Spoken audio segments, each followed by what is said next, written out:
ਕਿਸੇ ਵੀ ਚੀਜ਼ ਦੀ ਜਦ ਤੱਕ ਆਪਾਂ ਜੜ ਤੱਕ ਨਹੀਂ ਜਾਂਦੇ, ਜਦ ਤੱਕ ਆਪਾਂ ਨੂੰ ਉਹਦੀ ਪਛਾਣ ਨਹੀਂ ਹੁੰਦੀ, ਉਦੋਂ ਤੱਕ ਬਹੁਤਾ ਗਿਆਨ ਨਹੀਂ। ਕਹਿਣ ਨੂੰ ਤਾਂ ਆਪਾਂ ਰੋਜ਼ ਇੱਕ ਓੰਕਾਰ ਸਤਨਾਮ ਰੋਜ਼ ਹੀ ਕਹਿੰਦੇ, ਪਰ ਇਹ ਵਿਚਾਰ ਕਰਨੀ ਹੈ ਕਿ ਸਭ ਤੋਂ ਪਹਿਲਾਂ ਤਾਂ ਇਹ ਦੇਖਣਾ ਵੀ ਗੁਰੂ ਨਾਨਕ ਦੇਵ ਮਹਾਰਾਜ ਨੂੰ ਸ੍ਰਿਸ਼ਟੀ ਤੇ ਆਉਣ ਦੀ ਲੋੜ ਕਿਉਂ ਪਈ। ਕਿਉਂਕਿ ਪਰਜਾ ਜਿਹੜੀ ਸੀ ਉਹ ਸਾਰੀ ਐਸੀ ਹੋ ਗਈ ਕਿ ਇੱਕ ਦੂਜੇ ਨੂੰ ਮਾਰਨਾ, ਲੁੱਟਣਾ, ਖੋਹਣਾ, ਖਿੰਜਣਾ, ਇੱਜ਼ਤ ਨਾਮ ਦੀ ਕੋਈ ਚੀਜ਼ ਨਹੀਂ ਹੈ। ਅੱਜ ਵਾਲਾ ਹੀ ਹਾਲ ਸੀ, ਇਹ ਹੁਣ ਤੁਰਿਆ ਜਾ ਰਿਹਾ ਕੰਮ। ਸੋ ਕਲਮਲ ਹੋਈ ਮੇਦਨੀ ਅਰਦਾਸ ਕਰੇ ਲਿਵਲਾਏ, ਅਕਾਲ ਪੁਰਖ ਦੇ ਚਰਨਾਂ 'ਚ ਬੇਨਤੀ ਕੀਤੀ ਧਰਤੀ ਨੇ ਕਿ ਅਕਿਰਤ ਘਣ ਬਹੁਤ ਹੋ ਗਏ ਨੇ ਮੇਰੇ ਤੇ, ਬੜਾ ਭਾਰ ਸਹਿੰਦੀ ਹਾਂ ਪਰ ਸਿਹਾ ਨਹੀਂ ਜਾਂਦਾ। ਮੈਂ ਚੱਲੀ, ਮੈਂ ਡੁੱਬ ਚੱਲੀ ਹਾਂ, ਨਿੱਗਰ ਚਲੋ ਰਸਾਤਲ ਟੋਆ, ਮੈਂ ਚੱਲੀ ਹਾਂ ਥੱਲੇ ਨੂੰ। ਅਕਾਲ ਪੁਰਖ ਮਹਾਰਾਜ ਨੇ ਧੀਰਜ ਦਿੱਤਾ, ਸੋ ਉਸ ਵਕਤ ਧੀਰਜ ਦੇ ਕੇ ਮਹਾਰਾਜ ਨੇ ਕਲਮਲ ਹੋਈ ਮੇਦਨੀ ਅਰਦਾਸ ਕਰੇ ਲਿਵ ਲਾਏ, ਸੱਚੈ ਸੁਣਿਆ ਕੰਨ ਦੇ, ਧੀਰਕ ਦੇਵੈ ਸਹਿਜ ਸੁਭਾਏ। ਧੀਰਜ ਦਿੰਦੇ ਨੇ ਮਹਾਰਾਜ, ਕੋਈ ਨਹੀਂ ਧੀਰਜ ਰੱਖ। ਸਾਰੇ ਜਣੇ ਇਕੱਠੇ ਹੋ ਕੇ ਗਏ ਸੀ, ਇਹ ਜਿੰਨੇ ਦੇਵਤੇ ਨੇ। ਮਹਾਰਾਜ ਨੇ ਕਿਹਾ ਸੀ ਧਰਤੀ ਦੇ ਉੱਤੇ ਨਾਮ ਜਪਾਓ ਸਾਡਾ। ਇਹ ਕਹਿਣ ਲੱਗੇ ਕਲਯੁਗ ਦਾ ਮਹਾਰਾਜ ਇੰਨੀ ਕਮਾਈ ਹੈ, ਇੰਨੀ ਤਪੱਸਿਆ ਉਹਦੀ, ਅਸੀਂ ਉਹਦੇ ਬਰਾਬਰ ਕੋਈ ਵੀ ਨਹੀਂ ਪਹੁੰਚ ਸਕਦਾ ਹਾਂ। ਸਾਰਿਆਂ ਨੇ ਹੱਥ ਖੜੇ ਕਰ ਦਿੱਤੇ। ਕਿਆ ਬ੍ਰਹਮਾ ਵਿਸ਼ਨੂੰ ਮਹੇਸ਼, ਕਿਆ 33 ਕਰੋੜ ਦੇਵਤਾ, ਕਿਆ ਦੇਵੀਆਂ, ਇਹਨਾਂ ਸਭ ਨੇ ਹੱਥ ਖੜੇ ਕਰਤੇ ਵੀ ਸਾਡੇ ਬਸ ਕੁਝ ਨਹੀਂ ਗਾ। ਕਿਉਂਕਿ ਕਲਯੁਗ ਦੀ ਤਪੱਸਿਆ ਸਾਰਿਆਂ ਨਾਲੋਂ ਜ਼ਿਆਦਾ ਹੈ ਸਾਤੋਂ। ਤੋ ਫਿਰ ਨਾਰਾਇਣ ਅਕਾਲ ਪੁਰਖ ਵਾਹਿਗੁਰੂ ਕਹਿਣ ਲੱਗੇ ਚਲੋ ਫਿਰ ਅਸੀਂ ਆਪ ਆਉਂਦੇ ਹਾਂ ਹੁਣ। ਆਪ ਨਾਰਾਇਣ ਕਲਾ ਧਾਰ ਜਗ ਮਹਿ ਪਰਵਰਿਓ, ਨਿਰੰਕਾਰ ਆਕਾਰ ਜੋਤ ਜਗ ਮੰਡਲ ਕਰਿਓ। ਧੰਨ ਗੁਰੂ ਨਾਨਕ ਦੇਵ ਸਾਹਿਬ ਮਹਾਰਾਜ ਨੇ ਅਵਤਾਰ ਧਾਰ ਕੇ ਸਾਰੇ ਸੰਸਾਰ ਨੂੰ ਸਿੱਧੇ ਮਾਰਗ ਤੇ ਲਾਇਆ। ਸੰਸਾਰ ਨੂੰ ਤਾਰਦਿਆਂ ਸਤਿਗੁਰੂ ਨਾਨਕ ਦੇਵ ਮਹਾਰਾਜ ਸੱਚੇ ਪਾਤਸ਼ਾਹ ਸਿੱਧਾਂ ਨਾਲ ਚਰਚਾ ਹੋਈ, ਕਿਉਂਕਿ ਉਦੋਂ ਸਿੱਧਾਂ ਲੋਕਾਂ ਦੀ ਬੜੀ ਮਸ਼ਹੂਰੀ ਸੀ ਸੰਸਾਰ ਦੇ ਅੰਦਰ।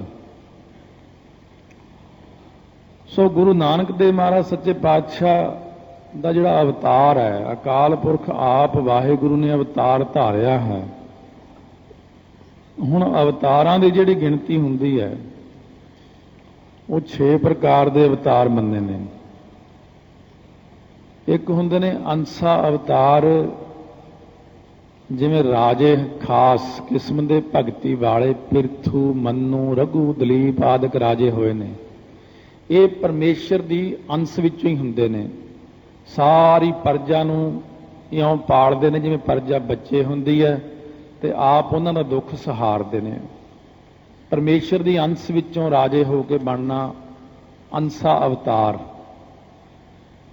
ਅਵੇਸ਼ਾ ਅਵਤਾਰ ਜਿਹੜੇ ਹੁੰਦੇ ਨੇ, ਇਹਨਾਂ ਵਿੱਚ ਬਾਅਦ ਵਿੱਚ ਸ਼ਕਤੀ ਪ੍ਰਵੇਸ਼ ਕਰਦੀ ਹੈ। ਫਿਰ ਆਉਂਦੇ ਨੇ ਕਲਾ ਅਵਤਾਰ, ਜਿਨ੍ਹਾਂ ਦੇ ਵਿੱਚ ਕਈਆਂ ਵਿੱਚ 14 ਕਲਾ ਨੇ, ਕਈਆਂ ਵਿੱਚ 16 ਕਲਾ ਨੇ। ਇਹ ਅਵਤਾਰ ਹੁੰਦੇ ਨੇ। ਫਿਰ ਆਉਂਦੇ ਨੇ ਨਿੱਤ ਅਵਤਾਰ, ਜਿਵੇਂ ਸੰਤ ਮਹਾਤਮਾ ਨੇ, ਇਹ ਨਿੱਤ ਅਵਤਾਰ ਕਹਾਉਂਦੇ ਨੇ। ਫਿਰ ਆਉਂਦੇ ਨੇ ਨਿਮਿਤ ਅਵਤਾਰ, ਜਿਵੇਂ ਕਿਸੇ ਖਾਸ ਕੰਮ ਨੂੰ ਕਰਕੇ ਅਲੋਪ ਹੋ ਜਾਣਾ।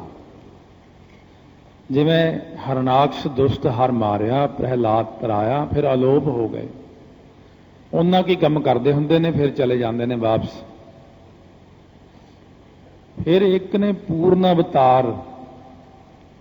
ਪੂਰਨ ਅਵਤਾਰ ਜਿਹੜੇ ਨੇ ਉਹ ਜਿਵੇਂ ਰਾਮਚੰਦਰ ਜੀ, ਕ੍ਰਿਸ਼ਨ ਜੀ ਆਦਿਕ ਹੋਏ ਨੇ। ਪਰ ਗੁਰੂ ਨਾਨਕ ਦੇਵ ਜੀ ਜਿਹੜੇ ਨੇ ਉਹ ਜਿਵੇਂ ਕਹੀਏ ਕਿ ਇਹ 6 ਨਾਲੋਂ ਹੀ ਵੱਖਰੇ ਨੇ। ਗੁਰੂ ਨਾਨਕ ਦੇਵ ਜੀ ਮਹਾਰਾਜ ਨੇ ਜਿਵੇਂ ਬਾਣੀ ਦੇ ਅੰਦਰ ਬਚਨ ਕੀਤਾ ਨਾ, 16 ਕਲਹ ਸੰਪੂਰਨ ਫਲਿਆ, ਅਨੰਤ ਕਲਾ ਹੋਏ ਠਾਕੁਰ ਚੜ੍ਹਿਆ। ਬੇਅੰਤ ਸ਼ਕਤੀਆਂ ਦੇ ਸਮੇਤ ਗੁਰੂ ਨਾਨਕ ਦੇਵ ਜੀ ਨੇ ਇਸ ਧਰਤੀ ਤੇ ਆ ਕੇ ਚਰਨ ਪਾਏ, ਅਤੇ ਧਰਤੀ ਦੇ ਉੱਤੇ ਚਰਨ ਪੈਂਦੀ ਧਰਤੀ ਠਰ ਗਈ, ਸ਼ਾਂਤ ਹੋ ਗਈ। ਟਿਕਾਓ ਮਿਲ ਗਿਆ। ਸ੍ਰਿਸ਼ਟੀ ਨੂੰ ਤਾਰਨਾ ਪ੍ਰਾਰੰਭ ਕੀਤਾ ਗੁਰੂ ਨਾਨਕ ਦੇਵ ਜੀ ਨੇ। ਅਵਤਾਰਾਂ ਨੂੰ ਦੇਖਿਆ ਜਾਂਦਾ ਲੌਕਿਕ ਪ੍ਰਮਾਣ ਵੈਦਿਕ ਪ੍ਰਮਾਣਾਂ ਦੁਆਰਾ। ਸੋ ਇਸੇ ਪ੍ਰਕਾਰ ਅਵਤਾਰ ਦੀ ਨਿਸ਼ਾਨੀ ਜਿਹੜੀ ਦੇਖੀ ਜਾਂਦੀ ਸ਼ਕਤੀ ਕਰਕੇ, ਵਿਅਕਤੀ ਕਰਕੇ, ਪ੍ਰਗਿਆ ਕਰਕੇ। ਪ੍ਰਗਿਆ ਨਾਮ ਬੁੱਧੀ ਦਾ ਹੈ। ਫਿਰ ਉਹਦੇ ਕਰਤੱਵ ਤੇ ਆਯੂ, ਇਹ 5 ਚੀਜ਼ਾਂ ਕਰਕੇ ਅਵਤਾਰਾਂ ਨੂੰ ਪਰਖਿਆ ਜਾਂਦਾ ਹੈ। ਇਹ ਸਾਰੀਆਂ ਚੀਜ਼ਾਂ ਦੀ ਵਿਆਖਿਆ ਨਾਲ ਨਾਲ ਹੋਵੇਗੀ, ਇੱਕੋ ਦਿਨ ਵਿੱਚ ਸਾਰੀ ਵਿਆਖਿਆ ਨਹੀਂ ਹੁੰਦੀ। ਸ਼ਕਤੀ, ਵਿਅਕਤੀ, ਪ੍ਰਗਿਆ, ਕਰਤੱਵ ਤੇ ਆਯੂ, ਇਹ ਚੀਜ਼ਾਂ ਨਾਲ ਨਾਲ ਹੀ ਚੱਲਦੀਆਂ ਜਾਂਦੀਆਂ ਨੇ। ਤੇ ਇਸ ਪ੍ਰਕਾਰ ਗੁਰੂ ਨਾਨਕ ਦੇਵ ਮਹਾਰਾਜ ਸ੍ਰਿਸ਼ਟੀ ਤੇ ਆਏ ਨੇ। ਸਤਿਗੁਰੂ ਨਾਨਕ ਦੇਵ ਮਹਾਰਾਜ ਜਦੋਂ ਗੁਰੂ ਅੰਗਦ ਦੇਵ ਜੀ ਬਾਬਾ ਲਹਿਣਾ ਜੀ ਦੇ ਰੂਪ ਵਿੱਚ ਸੀ ਤਾਂ ਸਿੱਧ ਆਏ ਸ੍ਰੀ ਕਰਤਾਰਪੁਰ ਸਾਹਿਬ, ਰਾਵੀ ਤੋਂ ਪਰਲੇ ਪਾਸੇ ਹੈ ਜੋ ਸਿੱਧ ਆ ਕੇ ਗੁਰੂ ਅੰਗਦ ਦੇਵ ਮਹਾਰਾਜ ਨੂੰ ਸਭ ਤੋਂ ਪਹਿਲਾਂ ਜਦੋਂ ਮਿਲੇ ਕਹਿਣ ਲੱਗੇ ਤੁਹਾਡਾ ਮੂਲ ਮੰਤਰ ਗੁਰਮੰਤਰ ਦਾ ਸਾਰਾ ਅਸੀਂ ਪੁੱਛ ਲਿਆ, ਬੀਜ ਮੰਤਰ ਵੀ ਪੁੱਛ ਲਿਆ, ਹੁਣ ਤੁਹਾਡਾ ਮਾਲਾ ਮੰਤਰ ਕਿਹੜਾ? ਕਿਉਂਕਿ ਜਦੋਂ ਕੋਈ ਧਰਮ ਨਵਾਂ ਚੱਲੇ ਨਾ ਤਾਂ ਉਹਨੂੰ ਪ੍ਰਸ਼ਨ ਬੜੇ ਖੜੇ ਕਰਦੇ ਨੇ ਸਾਰੇ ਜਾਣੇ। ਹਰੇਕ ਧਰਮ ਵਿੱਚ ਵੀ ਸਾਡੇ ਵਿੱਚ ਆਹ ਮਾਲਾ ਮੰਤਰ ਹੈ, ਤੁਹਾਡੇ 'ਚ ਮਾਲਾ ਮੰਤਰ ਕਿਹੜਾ? ਤਾਂ ਗੁਰੂ ਅੰਗਦ ਦੇਵ ਮਹਾਰਾਜ ਬਾਬਾ ਲਹਿਣਾ ਜੀ ਦੇ ਰੂਪ ਵਿੱਚ ਜਾ ਕੇ ਫਿਰ ਮੱਥਾ ਟੇਕਿਆ। ਮਹਾਰਾਜ ਇਹ ਸਿੱਧ ਇਹ ਪੁੱਛਦੇ ਨੇ ਕਿ ਮਾਲਾ ਮੰਤਰ ਤੁਹਾਡਾ ਕਿਹੜਾ? ਗੁਰੂ ਨਾਨਕ ਦੇਵ ਜੀ ਕਹਿਣ ਲੱਗੇ ਪੁਰਖਾ ਆਪਣਾ ਮਾਲਾ ਮੰਤਰ ਜਿਹੜਾ ਉਹ ਜਪਜੀ ਸਾਹਿਬ ਹੈ। ਤੇ ਮਹਾਰਾਜ ਫਿਰ ਇਹ ਗੁਰੂ ਨਾਨਕ ਦੇਵ ਜੀ ਕਹਿਣ ਲੱਗੇ ਅਸੀਂ ਸਿੱਧਾਂ ਨਾਲ ਚਰਚਾ ਕੀਤੀ, ਕਈ ਜਗ੍ਹਾ ਦੇ ਉੱਤੇ ਕਈ ਥਾਵਾਂ ਤੇ ਜਪਜੀ ਸਾਹਿਬ ਦਾ ਪਾਠ ਉਚਾਰਿਆ। ਇਹਨਾਂ ਦੀ ਪੌੜੀਆਂ ਦੀ ਤਰਤੀਬ ਲਾਉਣੀ ਰਹਿੰਦੀ ਹੈ। ਪੌੜੀਆਂ ਦੀ ਤਰਤੀਬ ਗੁਰੂ ਅੰਗਦ ਦੇਵ ਜੀ ਕੋਲੋਂ ਲਵਾਈ ਮਹਾਰਾਜ ਜੀ ਨੇ। ਪੌੜੀਆਂ ਦੀ ਤਰਤੀਬ ਲਾ ਕੇ ਸ਼ਲੋਕ ਸਮੇਤ ਸਤਿਗੁਰੂ ਮਹਾਰਾਜ ਨੇ ਸ੍ਰੀ ਜਪਜੀ ਸਾਹਿਬ ਦਾ ਪਾਠ ਬਖਸ਼ਿਸ਼ ਕੀਤਾ ਆਪਾਂ ਨੂੰ।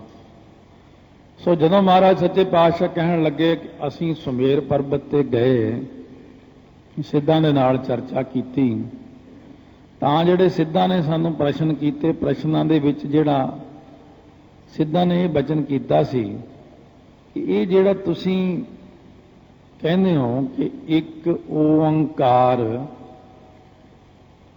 ਇਹ ਓੰਗ ਲਿਖਿਆ ਹੋਇਆ ਅਸਲ ਵਿੱਚ ਵੇਦਾਂ ਦੇ ਵਿੱਚ, ਤੁਸੀਂ ਇਹਨੂੰ ਇੱਕ ਓੰਕਾਰ ਕਿਉਂ ਕਹਿੰਦੇ ਹੋ? ਇਹ ਤੁਸੀਂ ਨਵੀਂ ਰੀਤੀ ਚਲਾ ਦਿੱਤੀ ਹੈ। ਏਕਾ ਲਾਤਾ ਅੱਗੇ, ਕਾਰ ਲਾ ਦਿੱਤੀ ਉੱਪਰ, ਓੰਗ ਕਾਫੀ ਨਹੀਂ ਹੈ।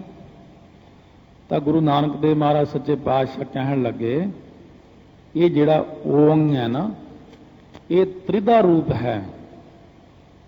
ਚਾਹੇ ਕਈ ਅੱਖਰ ਸੰਗਤ ਨੂੰ ਔਖੇ ਵੀ ਲੱਗਣ, ਚਾਹੇ ਤੁਹਾਨੂੰ ਕਈ ਚੀਜ਼ਾਂ ਐਸੀਆਂ ਵੀ ਲੱਗਣਗੀਆਂ ਨਹੀਂ ਸਮਝ ਤੋਂ ਬਾਹਰ ਵੀ ਹੋ ਜਾਂਦੀਆਂ, ਪਰ ਸਮਾਂ ਪਾ ਕੇ ਸਮਝ ਲੱਗ ਜਾਂਦੀਆਂ ਨੇ।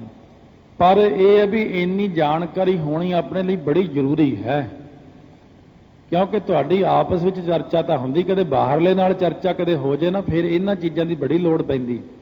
ਤ੍ਰਿਧਾ ਰੂਪ ਹੁੰਦੀ ਹੈ, ਤ੍ਰਿਧਾ ਹੁੰਦੀ ਹੈ ਰਾਜਸੀ, ਤਾਮਸੀ, ਸ਼ਾਂਤ ਕੀ, ਰਜੋ ਗੁਣ, ਤਮੋ ਗੁਣ, ਸਤੋ ਗੁਣ। ਮਹਾਰਾਜ ਕਹਿਣ ਲੱਗੇ ਜਿਹੜਾ ਓੰਗ ਹੈ ਨਾ, ਇਹ 3 ਅੱਖਰਾਂ ਤੋਂ ਬਣਿਆ ਹੈ। ਆ, ਆੜਾ, ਓ, ਊੜਾ ਤੇ ਮਾ, ਆ, ਓ, ਮਾ। ਮਹਾਰਾਜ ਕਹਿਣ ਲੱਗੇ ਆਕਾਰ ਜਿਹੜਾ ਪਹਿਲਾਂ, ਫਿਰ ਓਕਾਰ, ਫਿਰ ਮਕਾਰ। ਇਹ ਜਿਹੜਾ ਆਕਾਰ ਹੈ ਇਹ ਰਜੋਗੁਣੀ ਹੈ, ਇਹ ਬ੍ਰਹਮਾ ਦਾ ਵਾਚਕ ਹੈ। ਇਹ ਜਿਹੜਾ ਓਕਾਰ ਹੈ ਇਹ ਸਤੋਗੁਣੀ ਹੋਣ ਕਰਕੇ ਵਿਸ਼ਨੂੰ ਦਾ ਵਾਚਕ ਹੈ। ਇਹ ਜਿਹੜਾ ਮਕਾਰ ਹੈ ਇਹ ਤਮੋਗੁਣੀ ਹੋਣ ਕਰਕੇ ਸ਼ਿਵ ਜੀ ਦਾ ਵਾਚਕ ਹੈ। ਇਹਦੇ 3 ਅਰਥ ਹੋ ਗਏ ਤੁਹਾਡੇ ਓੰਗ ਦੇ। ਲਿਆਓ ਇਹ 'ਚ ਪਰਮੇਸ਼ਰ ਲਿਆਓ, ਕਿੱਥੇ ਹੈ? ਸਾਰੇ ਚੁੱਪ ਹੋ ਗਏ। ਮਹਾਰਾਜ ਕਹਿੰਦੇ ਦੱਸੋ ਪਰਮੇਸ਼ਰ ਦਾ ਨਾਮ ਕਿੱਥੇ ਇਹਦੇ 'ਚ? ਓੰਗ ਓੰਗ ਤਾਂ ਤੁਸੀਂ ਕਹੀ ਜਾਂਦੇ ਹੋ, ਇਹ ਓੰਗ ਦੇ ਅਰਥ ਤਾਂ 3 ਬਣ ਗਏ, ਹੁਣ ਓੰਗ 'ਚ ਪਰਮੇਸ਼ਰ ਦਾ ਕਿੱਥੋਂ ਨਾਮ ਲਿਆਓਗੇ? ਇਹ ਤਾਂ 3 ਚੀਜ਼ਾਂ ਖੜੀਆਂ ਹੋ ਗਈਆਂ ਵਿੱਚ। ਮਹਾਰਾਜ ਕਹਿਣ ਲੱਗੇ 7 ਮੱਤਾਂ ਵਾਲਿਆਂ ਨੇ 9 ਅਰਥ ਕਰਕੇ 63 ਪ੍ਰਕਾਰ ਦਾ ਵਿਵਾਦ ਖੜਾ ਕੀਤਾ ਹੋਇਆ ਹੈ। ਕਿਉਂਕਿ ਹਿਰਨ ਜਿਹੜਾ ਹੈ ਨਾ, ਹਿਰਨ ਗਰਭ ਬ੍ਰਹਮਾ ਜੀ ਨੇ ਉਚਾਰਨ ਕੀਤਾ, ਉਹ 'ਚ ਉਹਨਾਂ ਨੇ 9 ਪ੍ਰਕਾਰ ਦੱਸੇ, ਪਰਮੇਸ਼ਰ ਦੇ 9 ਰੂਪ ਨੇ। फिर कपिल मुनि ने 9 रूप दसे ने। कपिल मुनि भी 9 रूप कही जाता, वो 9 रूप काफ़ी ज़्यादा विस्तार है, इस करके नहीं दस रहा मैं। बस यही जान लो कि कोई कहता वो त्रिकाल है, त्रिवर्ग है, त्रिसर्ग है, कई कई नाम ने दे। ये तीन तीन तीन तीन करके एक बारी च 3 जाने आते हैं, त्रिकाल त्रिवर्ग त्रिसर्ग करके, तो 9 भेद पाते परमेश्वर विच। सो इसे प्रकार महाराज सच्चे पातशाह कहते फिर ये जिहड़ा कपिल मुनि है ये तो अपना वचन कही जाता है, तो एक होर मुनि जिहड़ा होया वो अपना वचन कही जाता है। सनक सनंदन सनातन सनत कुमार जिहड़े ने ये 9 प्रकार के वखरे भेद दसदे ने। तो फिर जिहड़े ब्रह्मवंश वाले ने वो 9 वखरे भेद दसदे ने। शिव मत जिहड़ा 9 वखरे भेद दसदा। इसे प्रकार जिहड़े वैष्णव मत वाले ने पंचरात्र नारद वाले, नारद मुनि ने 9 भेद वखरे दसे ने। जिहड़े ईसाई ने ये कहंदे ने रूह मुकद्दस है एक नंबर ते, दूसरा खुदा, तीसरा है ईसा पैगंबर, ये 3 रूप हो गए। मुसलमान कहते ने नहीं 2 रूप ने, वो कहते एक खुदा एक पैगंबर। महाराज कहने कोई है तुहाडे कोल टिकाणा? सारे जाने इन्ने इन्ने रूप कथन करी जाने हो, 63 भेद तुसी पा दिते, फिर जेड़ा उठदा वो अपने मूहरे ओंग ला लैंदा। ये संपूर्णता नहीं कीती तुसी। महाराज गुरु नानक देव जी कहन लगे ये जिहड़े देवते ने आकार उकार मकार तिन्ने रजो तमो सतो ते ब्रह्मा विष्णु मेह जिहड़े कहे ने, ये तिन्नां विच कोई जान है? इन्हां ने सत्ता कित्थों लई? कहंदे जी परमेश्वर कोलों। कहंदे फिर परमेश्वर दा तां वाचक उरे दिखाया ही नहीं तुसीं। तां गुरु नानक देव जी महाराज कहन लगे असीं उत्ते जिहड़ी लाई है ना कार, उतले पासे वो पहलां प्रैसां वाले मेटने लागे सी इहनूं उतली कार नूं, जिहड़ी उपरले पासे कार हुंदी है ना, आम तौर ते लोग कार्डां दे उत्ते होरनां थावां ते पहलां कार नूं मेटना शुरू कर दिता। किसी नूं इह तां पता नहीं कि कार दा मतलब की है। कार दा मतलब परमेश्वर। ये जिहड़ी उपरले पासे है ना, जिन्हों आपां बोलदे आ शुद्ध उच्चारण जिहड़ा एक, फिर ओंग, फिर कार, ये जिहड़ा 3 अखर बनते ने दे। इस प्रकार दे नाल ये जिहड़ी कार है ना, यही परमेश्वर दा रूप है। ये तिन्ने देवते जड़ ने।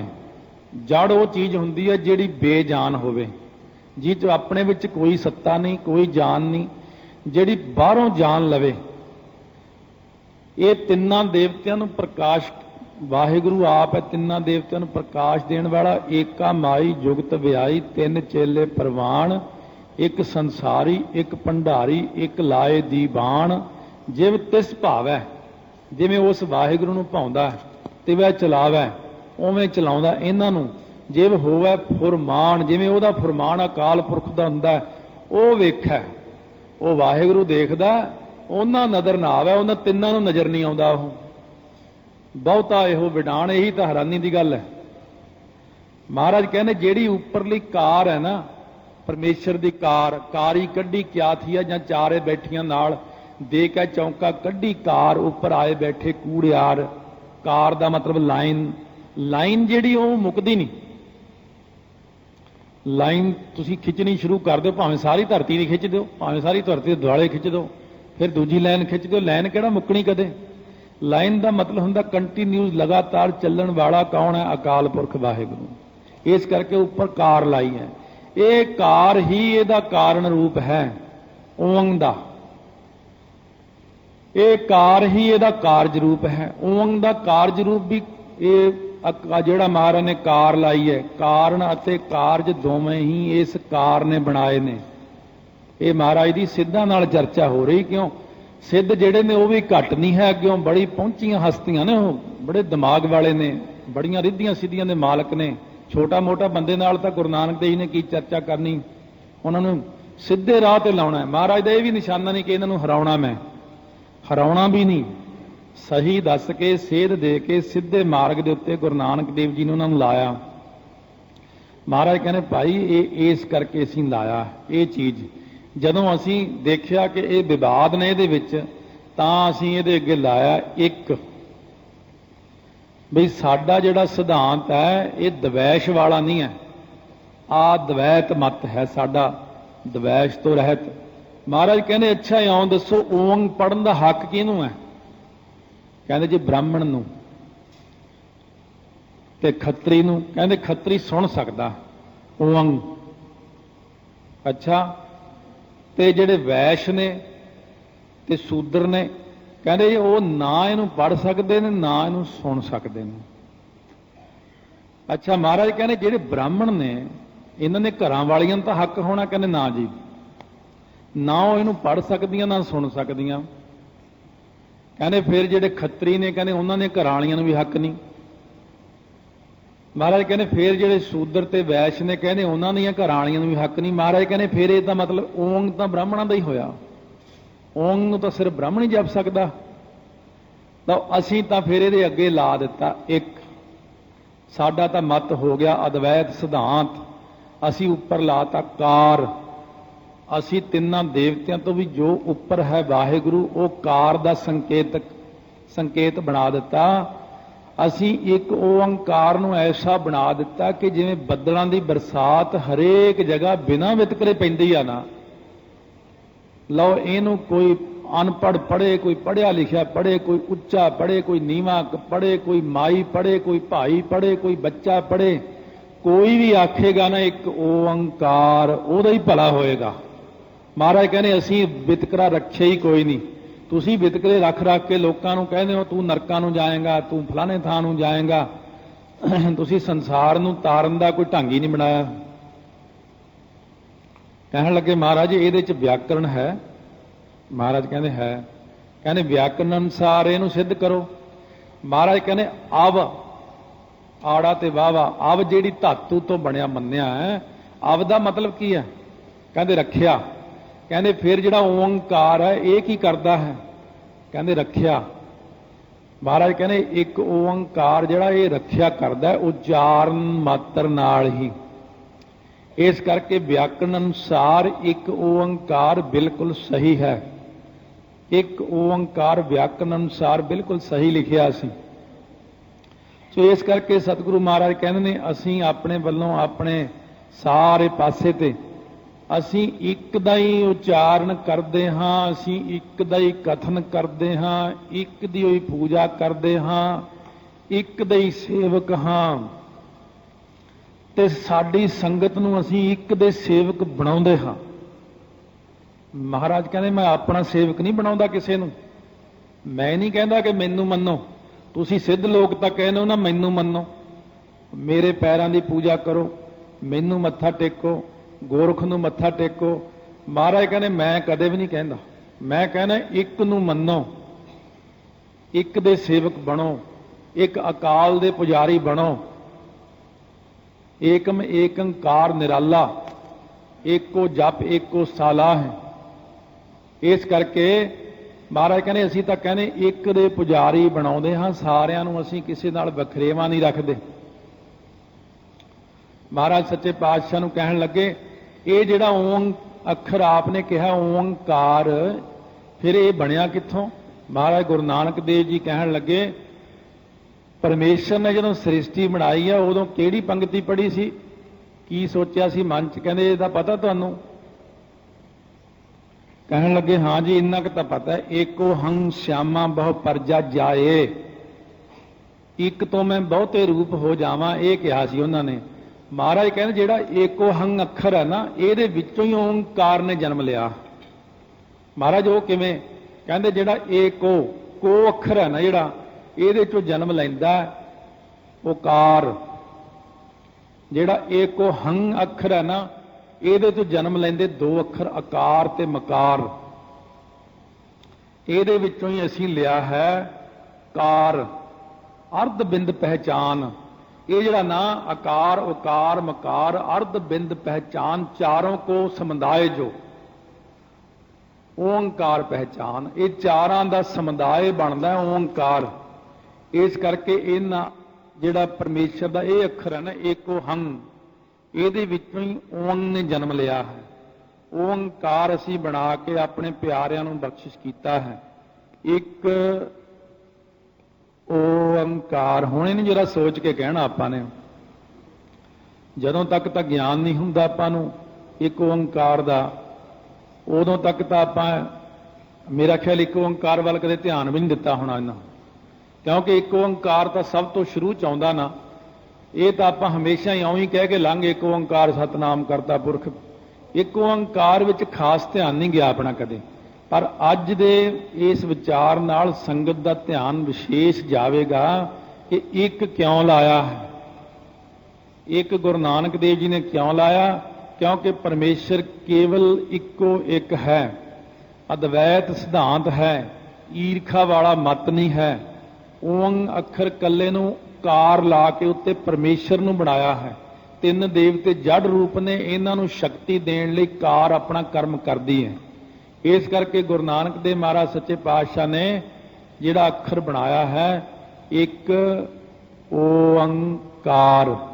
ਇਹ ਨਾ ਤਾਂ ਆਪਾਂ ਨੇ ਏਕੰਕਾਰ ਬੋਲਣਾ ਹੈ, ਨਾ ਇਸ ਨੂੰ ਏਕਮਕਾਰ ਬੋਲਣਾ ਹੈ, ਨਾ ਇਹਨੂੰ ਏਕੇ ਓੰਕਾਰ ਕਰਕੇ ਬੋਲਣਾ ਹੈ। ਇਹ ਸਿੱਧੇ ਤਿੰਨ ਅੱਖਰਾਂ ਦਾ ਆਪਸ ਸੰਧੀ ਛੇਦ ਕਰਕੇ ਬਣਦਾ ਇੱਕ, ਫਿਰ ਓੰ, ਫਿਰ ਜਿਹੜੀ ਉੱਪਰ ਕਾਰ ਲੱਗੀ ਹੋਈ ਆ ਉਹ ਕਾਰ ਹੈ। ਇੱਕ ਓੰਕਾਰ। ਇਹ ਕਾਰ ਦਾ ਭਾਵ ਆਪ ਸਮਝ ਗਏ ਹੋਵਾਂਗੇ। ਕਾਰ ਦਾ ਮਤਲਬ ਹੈ ਪਰਮੇਸ਼ਰ, ਤੇ ਓੰ ਦਾ ਮਤਲਬ ਹੈ ਰਜੋ ਤਮੋ ਸਤੋ ਗੁਣ, ਤੇ ਓੰ ਦਾ ਮਤਲਬ ਹੈ ਤਿੰਨ ਦੇਵਤਿਆਂ ਦੀ ਹੋਂਦ, ਤੇ ਇਹਨਾਂ ਦੇ ਉੱਪਰ ਹੈ ਪਰਮੇਸ਼ਰ। ਉਹ ਪਰਮੇਸ਼ਰ ਹੈ ਇੱਕੋ ਇੱਕ, ਬਾਕੀ ਦੀਆਂ ਸਾਰੀਆਂ ਚੀਜ਼ਾਂ ਨੇ ਜੜ। ਓੰ ਜਿਹੜਾ ਹੈ ਓੰਕਾਰ ਜਿਹਨੂੰ ਆਪਾਂ ਕਹਿੰਦੇ ਆ, ਓੰਕਾਰ ਸਾਰਿਆਂ ਦਾ ਪ੍ਰਕਾਸ਼ਕ ਹੈ। ਇੱਕ ਓੰਕਾਰ, ਕਦੇ ਬਹਿ ਕੇ ਇਹਦਾ ਜਾਪ ਕਰਕੇ ਦੇਖਿਓ। ਹੁਣ ਇੱਕ ਓੰਕਾਰ, ਇਹ ਕੀ ਕਰਦਾ ਓੰਕਾਰ ਅੱਖਰ? ਇਹਦੇ ਅੱਗੇ ਜਾ ਕੇ ਬੜੇ ਵਿਸਥਾਰ ਆਉਣਗੇ, ਕਿਉਂਕਿ ਇੱਕ ਓੰਕਾਰ ਦੀ ਕਥਾ 2-3 ਦਿਨ ਲੱਗ ਜਾਂਦੇ, 2-3-4 ਦਿਨ ਵੀ ਲੱਗ ਸਕਦੇ। ਇੱਕ ਓੰਕਾਰ ਦੇ ਭਾਵ ਨਾਲ ਨਾਲ ਚੱਲੀ ਜਾਣੇ, ਕਿਉਂਕਿ ਜਿਹੜਾ ਓੰਕਾਰ ਆਪਾਂ ਬੋਲਦੇ ਆ ਨਾ, ਇਹ ਉੱਪਰ ਨੂੰ ਬਿਰਤੀ ਲੈ ਕੇ ਜਾਂਦਾ ਆਪਣੀ, ਊਰਧ ਪਾਸੇ ਨੂੰ, ਊਰਧਮੁਖੀ ਹੈਗਾ ਇਹ। ਕਿਉਂਕਿ ਇਸ ਅੱਖਰ ਦਾ ਉਚਾਰਨ ਕੁਦਰਤੀ ਉੱਪਰ ਨੂੰ ਹੀ ਜਾਂਦਾ, ਜਿੰਨਾ ਆਪਾਂ ਇਹਨੂੰ ਲੰਮਾ ਬੋਲ ਜਾਂਦੇ ਆ। ਕਿਉਂਕਿ ਜਿਹੜੇ ਜੋਗੀ ਸੀ ਇਹ ਆਪਣੇ ਸਵਾਸਾਂ ਨੂੰ ਚੜਾਉਣ ਵੇਲੇ ਬੋਲਦੇ ਨੇ ਓੰ ਓੰ, ਪਰ ਗੁਰੂ ਨਾਨਕ ਦੇਵ ਜੀ ਨੇ ਜਿਹੜਾ ਬਣਾਇਆ ਨਾ ਓੰਕਾਰ, ਇਹ ਹੁਣ ਦਸਮ ਦੁਆਰ ਵੱਲ ਆ ਜਾਓ। ਜੇ ਇਕੱਲਾ ਹੀ ਬੋਲਦੇ ਨੇ ਓੰ ਓੰ ਓੰ, ਤਾਂ ਇਹਨਾਂ ਨੂੰ ਪ੍ਰਗਟ ਹੁੰਦੇ ਨੇ ਤਿੰਨ ਦੇਵਤੇ, ਰਿੱਧੀਆਂ ਸਿੱਧੀਆਂ, ਸਾਰੇ ਦੇਵਤੇ, ਸਾਰੀਆਂ ਸ਼ਕਤੀਆਂ। ਪਰ ਇਹ ਅਧੂਰਾ ਹੈ। ਇਹ ਜਦੋਂ ਉੱਪਰਲੇ ਪਾਸੇ ਕਾਰ ਲੱਗ ਜਾਂਦੀ ਹੈ, ਇਹਦੇ ਕਾਰ ਪਰਮੇਸ਼ਰ ਦਾ ਵਾਚਕ ਹੋਣ ਕਰਕੇ ਦਸਮ ਦੁਆਰ ਦੇ ਵਿੱਚ ਆਤਮਿਕ ਆਨੰਦ ਪ੍ਰਗਟ ਹੁੰਦਾ ਹੈ। ਦੋ ਪ੍ਰਕਾਰ ਦਾ ਆਨੰਦ ਹੈ, ਇੱਕ ਬ੍ਰਹਮਾਨੰਦ ਹੈ, ਇੱਕ ਜੋਗਾਨੰਦ ਹੈ। ਓੰ ਓੰ ਦਾ ਜਾਪ ਕਰਦੇ ਆ ਇਹਨਾਂ ਨੂੰ ਜੋਗਾਨੰਦ ਪ੍ਰਾਪਤ ਹੁੰਦਾ। ਬਹੁਤ ਅੱਛੀ ਚੀਜ਼ ਹੈ ਜੋਗਾਨੰਦ, ਪਰ ਟੈਂਪਰੇਰੀ ਹੈ, ਕੰਮ ਚਲਾਊ ਹੈ। ਆਨੰਦ ਤਾਂ ਬੜਾ ਆਉਂਦਾ ਬਈ ਜਦੋਂ ਤੱਕ ਮਨ ਟਿਕਿਆ ਰਹਿੰਦਾ ਨਾ ਓੰ ਓੰ ਕਰਦਿਆਂ, ਦਸਮ ਦੁਆਰ ਵਿੱਚ ਸਵਾਸ ਟਿਕੇ ਨੇ ਜੋਗੀਆਂ ਦੇ, ਉਦੋਂ ਤੱਕ ਉਹਨਾਂ ਨੂੰ ਆਨੰਦ ਹੈ। ਜਦੋਂ ਥੱਲੇ ਉਤਰ ਆਏ ਫਿਰ ਆਪਣੇ ਵਰਗੇ ਹੀ ਬਣ ਜਾਂਦੇ ਨੇ। ਪਰ ਗੁਰੂ ਨਾਨਕ ਦੇਵ ਜੀ ਨੇ ਜਿਹੜੀ ਕਾਰ ਲਾਈ ਹੈ ਨਾ, ਇਹ ਕਾਰ ਵਿੱਚ ਹੀ ਤਾਂ ਸਾਰਾ ਪ੍ਰਕਾਸ਼ ਹੈ। ਇਹ ਜਿਹੜੀ ਆਪਾਂ ਨੂੰ ਮਹਾਰਾਜ ਨੇ ਇਹ ਕਿਹਾ ਨਾ ਇੱਕ ਓੰਕਾਰ, ਇਹ ਕਾਰ ਵਿੱਚ ਹੀ ਸਾਰਾ ਕੁਝ ਪਿਆ ਹੈ। ਬਸ ਇਸ ਦਾ ਧਿਆਨ ਰੱਖਣਾ। ਮਹਾਰਾਜ ਕਹਿੰਦੇ ਨੇ ਇਹ ਇੱਕ ਓੰਕਾਰ ਜੋ ਸਭਨਾਂ ਦਾ ਪ੍ਰਕਾਸ਼ਕ ਹੈ, ਉਹ ਚਾਰ ਨੇ ਮਾਤਰ ਸੇ ਰੱਖਿਆ ਕਰਦਾ ਹੈ। 6 ਚੀਜ਼ਾਂ ਦਾ ਪ੍ਰਕਾਸ਼ ਆਪਾਂ ਪਹਿਲਾਂ ਵੀ ਕਈ ਵਾਰੀ ਸੁਣਿਆ। ਆਕਾਸ਼ ਵਿੱਚ ਬਿਜਲੀ, ਬੱਦਲਾਂ ਵਾਲੀ ਬਿਜਲੀ ਵਿੱਚ ਪਰਮੇਸ਼ਰ ਦਾ ਪ੍ਰਕਾਸ਼ ਹੈ। ਤਾਰਿਆਂ ਵਿੱਚ, ਸੂਰਜ ਵਿੱਚ, ਚੰਦਰਮਾ ਵਿੱਚ ਮਨੁੱਖ ਦੀ ਬੁੱਧੀ, ਤੇ ਧਰਤੀ ਦੇ ਉੱਤੇ ਅੱਗ। ਇਹ 6 ਚੀਜ਼ਾਂ ਨੂੰ ਵਾਹਿਗੁਰੂ ਪ੍ਰਕਾਸ਼ਮਾਨ ਕੌਣ ਕਰਦਾ ਹੈ? ਕਦੇ ਸੋਚਿਆ ਵੀ ਇੱਕ ਓੰਕਾਰ ਕਹਿ ਕੇ ਫਟਾਫਟ ਲੰਘ ਜਾਂਦੇ ਆਪਾਂ? ਉਹ ਅਸਲੀ ਮੂਲ ਰੂਪ ਇੱਕ ਓੰਕਾਰ ਹੀ ਹੈ। ਸਾਰੀ ਬਾਣੀ ਗੁਰੂ ਗ੍ਰੰਥ ਸਾਹਿਬ ਦੀ ਇੱਕ ਓੰਕਾਰ ਦੇ ਵਿੱਚੋਂ ਹੀ ਪ੍ਰਗਟ ਹੋਈ ਹੋਈ ਹੈ। ਆਹ ਇੱਕ ਓੰਕਾਰ ਵਿੱਚ ਸਾਡਾ ਧਿਆਨ ਨਹੀਂ ਜਾਂਦਾ। ਇਸ ਕਰਕੇ ਜਦੋਂ ਵੀ ਗੁਰਬਾਣੀ ਪੜ੍ਹੋ ਤਾਂ ਦੇਖੋ ਜਿਹੜਾ ਨਾ ਏਕਾ ਲੱਗਿਆ ਹੋਇਆ ਉਹ ਤਾਂ ਅਦਵੈਤ ਸਿਧਾਂਤ ਨੂੰ ਸਿੱਧ ਕਰਦਾ, ਪਰ ਮੂਲ ਰੂਪ ਵਿੱਚ ਇਹਦੇ ਜਿਹੜਾ ਆਪਣਾ ਬੀਜ ਮੰਤਰ ਹੈ ਨਾ ਉਹ ਸਿਰਫ ਓੰਕਾਰ ਹੀ ਹੈ। ਓੰਕਾਰ ਇੱਕ ਤਾਂ ਕਹਿੰਦੇ ਆ ਕਿ ਸਾਡਾ ਸਿਧਾਂਤ ਇਹ ਹੈ, ਏਕਾ ਲਾਉਣ ਨਾਲ ਸਿਧਾਂਤ ਇਹ ਬਣ ਗਿਆ, ਕੋਈ ਵੀ ਜਪੇ, ਹਿੰਦੂ ਜਪੇ, ਮੁਸਲਮਾਨ ਜਪੇ, ਇੱਕ ਓੰਕਾਰ ਨੂੰ ਸਭ ਦਾ ਹੀ ਭਲਾ ਕਰ ਦਿੰਦਾ ਹੈ। ਸੋ ਇਸ ਕਰਕੇ ਖੱਤਰੀ, ਬ੍ਰਾਹਮਣ, ਸੂਦ, ਵੈਸ, ਉਪਦੇਸ਼ ਚੌਂ ਵਰਨਾਂ ਕੋ ਸਾਂਝਾ ਕੀਤਾ ਮਹਾਰਾਜ ਨੇ। ਗੁਰਦੁਆਰੇ ਕੋਈ ਵੀ ਆ ਸਕਦਾ, ਕੋਈ ਵੀ ਬੈਠ ਸਕਦਾ, ਕੋਈ ਵੀ ਬਾਣੀ ਪੜ੍ਹ ਕੇ ਤਰ ਸਕਦਾ। ਮਹਾਰਾਜ ਨੇ ਕਿਹਾ ਅਸੀਂ ਇਹ ਨਹੀਂ ਵਿਤਕਰਾ ਰੱਖਿਆ ਕਿ ਇਹਨੂੰ ਸਿਰਫ ਹਿੰਦੂ ਤਰ ਸਕਦਾ, ਇੱਥੇ ਬ੍ਰਾਹਮਣ ਤਰ ਸਕਦਾ, ਇੱਥੇ ਫਲਾਨਾ ਨਹੀਂ ਤਰ ਸਕਦਾ, ਫਲਾਨਾ ਡੁੱਬ ਜਾਏਗਾ। ਮਹਾਰਾਜ ਨੇ ਬਚਨ ਕੀਤਾ, ਜੋ ਪ੍ਰਾਣੀ ਗੋਬਿੰਦ ਧਿਆਵੈ, ਪੜਿਆ ਅਨਪੜਿਆ ਪਰਮਗਤ ਪਾਵੈ। ਕਹਿੰਦੇ ਭਾਵੇਂ ਮੇਰੇ ਵੱਲੋਂ ਕੋਈ ਦੁਨੀਆ 'ਚ ਭਾਈ ਪੜਿਆ ਲਿਖਿਆ, ਭਾਵੇਂ ਕੋਈ ਅਨਪੜ੍ਹ ਹੈ, ਜਿਹੜਾ ਵੀ ਬੰਦਾ ਆਖੇਗਾ ਸਤਨਾਮ ਸ੍ਰੀ ਵਾਹਿਗੁਰੂ ਸਾਹਿਬ ਜੀਓ, ਸਤਨਾਮ ਸ੍ਰੀ ਵਾਹਿਗੁਰੂ ਸਾਹਿਬ ਜੀ, ਸਤਨਾਮ ਸ੍ਰੀ ਵਾਹਿਗੁਰੂ, ਸਤਨਾਮ ਸ੍ਰੀ ਵਾਹਿਗੁਰੂ ਸਾਹਿਬ ਜੀ, ਸਤਨਾਮ ਸ੍ਰੀ ਵਾਹਿਗੁਰੂ ਸਾਹਿਬ ਜੀ। ਮਹਾਰਾਜ ਕਹਿੰਦੇ ਜਿਹੜਾ ਵੀ ਬੰਦਾ ਆਖੇਗਾ ਵਾਹਿਗੁਰੂ, ਇਹ ਵਾਹਿਗੁਰੂ ਓੰਕਾਰ ਹੀ ਹੈ, ਕਿਉਂਕਿ ਇਹ ਗੁਰ ਮੰਤਰ ਹੋਣ ਕਰਕੇ ਗੁਰੂ ਦੇ ਰਾਹੀਂ ਸਾਨੂੰ ਮਿਲਿਆ, ਇਸ ਕਰਕੇ ਵਾਹਿਗੁਰੂ। ਬਾਕੀ ਵੀ ਸਾਰੇ ਪਰਮੇਸ਼ਰ ਦੇ ਆਪਣੇ ਹੀ ਨਾਮ ਨੇ।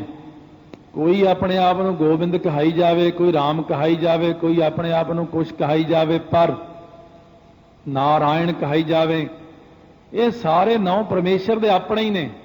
ਕੀ ਹੋ ਗਿਆ ਜੇ ਕਿਸੇ ਨੇ ਲੈ ਕੇ ਆਪਣੇ ਨਾਲ ਜੋੜ ਲਿਆ ਇਹਨੂੰ ਵੀ ਮੇਰਾ ਨਾਮ ਨਾਰਾਇਣ ਹੈ? ਨਹੀਂ, ਨਾਰਾਇਣ ਨਾਮ ਪਰਮੇਸ਼ਰ ਦਾ ਹੀ ਆ।